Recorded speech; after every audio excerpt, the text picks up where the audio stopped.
guys, I'm Barb. I'm Bob. Together we make up HetteshWorld. Today we're going to take you on a journey of the park that we're staying in. It's 1,000 trails. Yep. And It's north of Dallas, and it's Lake Texoma. Now I will let you in on a tiny secret. The lake is not really visible from the park. No, it's a small drive down to a little marina. But yeah, I mean it is an easy, quick drive to get there, and the lake is beautiful. Yep. And we have been very happy here, but let us take you on a tour and show you what it is. We're Bob and Barb. We've lived by the rules all of our lives, but in 2020, we threw that rule book out the window. We sold our home and moved full-time into an RV with our cat Amelia, and from now on, we will be living life our way. Don't you want to come travel in our world? All right, as you head toward 1,000 Trails, you see some amazing sculptures on private landowners outside, which is kind of cool. But the coolest thing for me was seeing the longhorn steer. I'd never seen one before. They're very meaty to me. They're different than kind of the Indiana cows that I was very much used to. They were kind of friendly. I did walk up and try to talk to some, and they'd kind of snort at me and walk away. But it was good. It was exciting to see them. I don't really know the difference between them and a regular old cow from Indiana, but I'm sure someone will tell me below. So we are taking you into what was our very first 1,000 Trails RV park, which was Lake Texoma. Now, Lake Texoma is 300 acres. And this area, which is Gordonville, Texas, is known as the striped bass capital of the world. I mean, who knew? It is a very large park. As you can see, it has lots of different fingers off. You see that you will have your permanents here.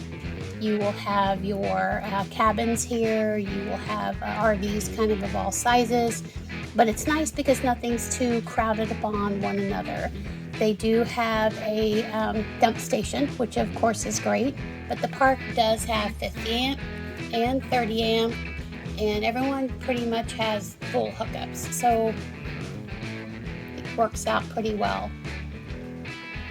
The amenities that we see here at this park are shuffleboard, which you would have to bring your own stuff because of COVID. You have to have a license to be able to fish here. There is RV storage and boat storage. They did have a store, but it is closed. They also have a restaurant, but it was also closed because of COVID. They have restrooms and shower facilities that were actually pretty nice looking. They have volleyball, basketball, pickleball, and horseshoes. And if you want to play any of them, you got to bring your own stuff because of COVID. They do have some different activity halls. They were closed because of COVID. The office was open, but they were very masked up because of COVID. This was back in October of 2020. They have cable TV service, but you do have to pay for it. They have swimming pool and hot tubs, but here they were closed because of COVID. There is a boat ramp. Now, I know in my opening segment I said that there wasn't any access to the lake. And technically that's true because you have the campground. And then once you venture out of the campground, from inside the campground, there's a little bar that comes down. That if you cross over the bar, you're technically in the Corps of Engineers area. And there's people that come in from outside of the park through a different road past that kind of bar gate to get down to access to the lake. And you can take your boat and access the lake through there, but I believe you have to make arrangements with the office because of COVID and what's going on. No one was managing anything down there. And it's very beautiful, and it's kind of very rocky, and I believe there is only a boat ramp that is down there. They have mini golf, but once again, bring your own stuff because of COVID. There's a playground, a dog park, playful squirrels. Obviously, this park was very well known for crows. I've never seen so many crows in my life, and very fat, playful squirrels. They have a really nice dog park. They have all kinds of cabins. They have the regular cabins. They kind of have the getaway cabins, the extended stay areas, and you will see all kinds of RVs here. And everybody was really nice. In the beginning, they had said, and we were new, hey, we're coming in, we have this, we need to find a place to hook up. And they're like, well, here you go here, you drive straight back, you go in this loop, and you just back in and you'll be fine. So my learning experience from this is, tell them for sure, I have a 44-foot rig. I want 50 amp. What is available? Highlight it on the map for me. Then take, walk out there, drive out there. We use our Can-Am. Go check out the spot. Make sure that it will work. Or check out all the spots and find the right one for you. And then block it with a cone or something while you go get your RV and bring it in. They told us to go on back. We went straight on back.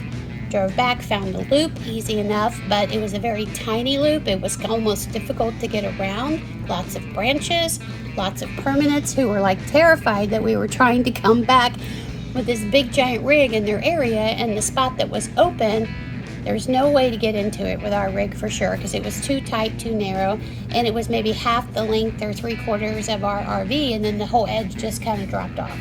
So thank goodness the maintenance guy lives back there. So he came and said, hey, I don't know why they sent you back here. I came back here because I was in the office and I heard them telling you that.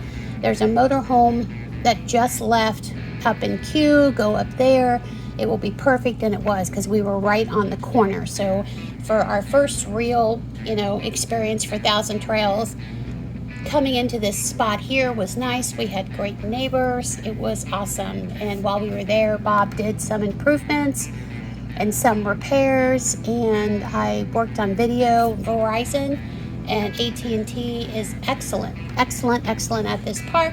That is probably the last park, and from this part of Texas down south, that you will have excellent Verizon coverage. So that pretty much, ends kind of the description of the park. Bob and I highly recommend it. It was a great time, and I will let you enjoy the scenic view of the rest of the video for the park. And then make sure that you stay tuned, because I have a little more stuff at the end for you.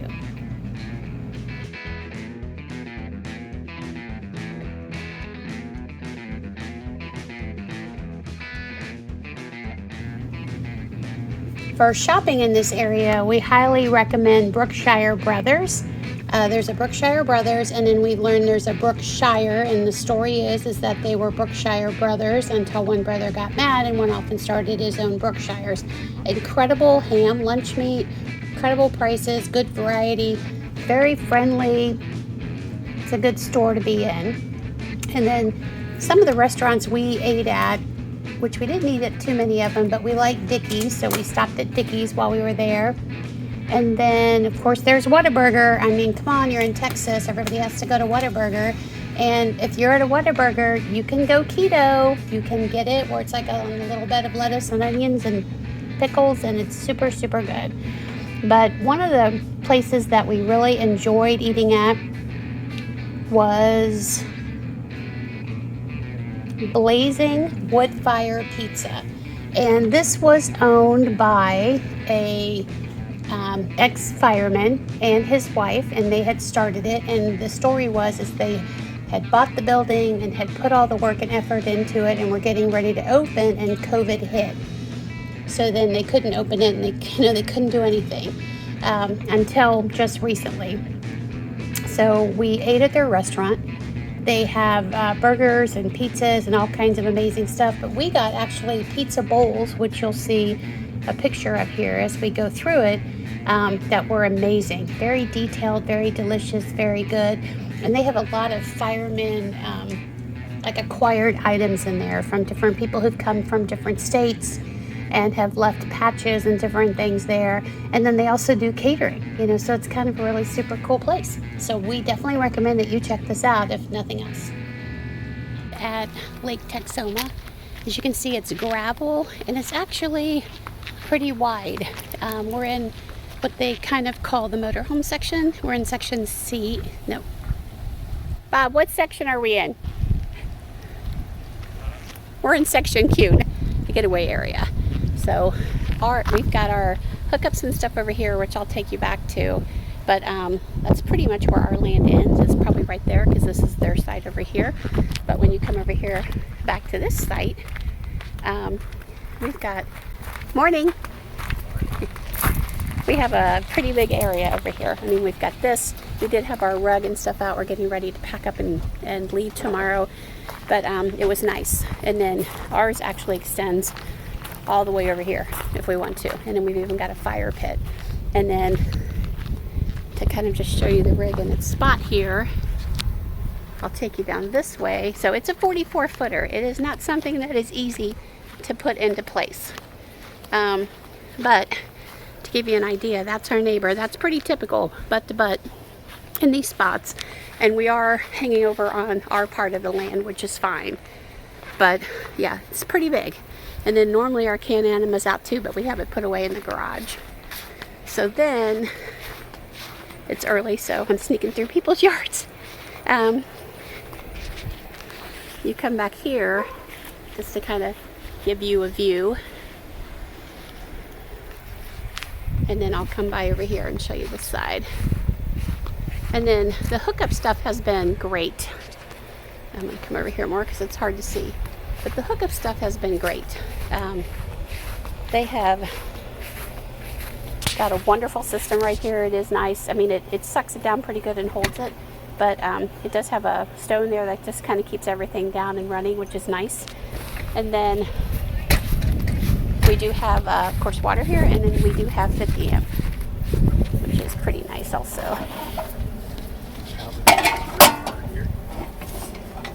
So kind of show you the box, and it's pretty clean. So we've been pretty impressed. And then the site is trimmed out in wood. Some of it is just broken off. So Bob is actually pounding some rebar back in with us leaving tomorrow.